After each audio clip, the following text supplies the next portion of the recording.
Bonsoir à tous, bienvenue au flash de 18h sur la télévision du Burkina. Le secrétaire d'État du Parlement allemand reçu ce matin en audience par le président du Faso. La coopération germano-burkinabé a été évoquée à cette occasion. Une coopération liée à la sécurité au lendemain de l'attentat du restaurant Café Aziz Istanbul. L'émissaire allemand a réitéré l'engagement de son pays à accompagner le Burkina Faso dans la lutte contre le terrorisme. Après sa visite chez le président du Faso, le secrétaire d'État du Parlement allemand a eu une séance de travail avec le ministre de la Défense et la hiérarchie militaire. Les gestes de solidarité et de générosité se multiplient à l'égard des blessés de l'attentat terroriste du 13 août dernier.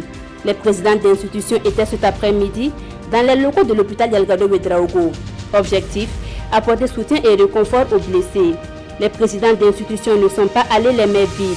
Ils ont remis 700 000 francs CFA pour la prise en charge des blessés de l'attaque. Nouveau bain de sang au Nigeria. 3 femmes kamikazes se sont fait exploser mardi en fin de journée dans le nord-est du pays. Au moins 28 personnes ont péri. L'attentat a également fait plus de 80 blessés.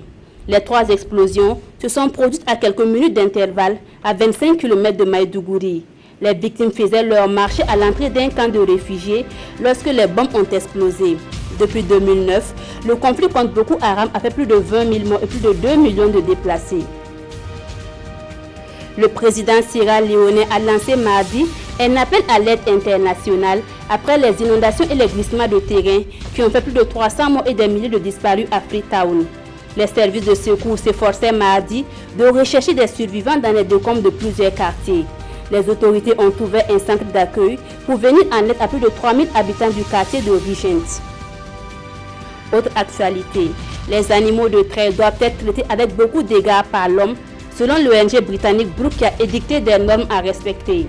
Pour cela, elle a organisé une formation à l'endroit des agents du ministère des Ressources animales afin de leur permettre de maîtriser les normes OIE pour les équidés de trait.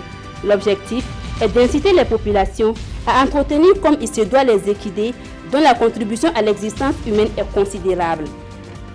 Voilà pour ce flash, merci de l'avoir suivi. L'information revient à 19h avec Adama Koulibaly.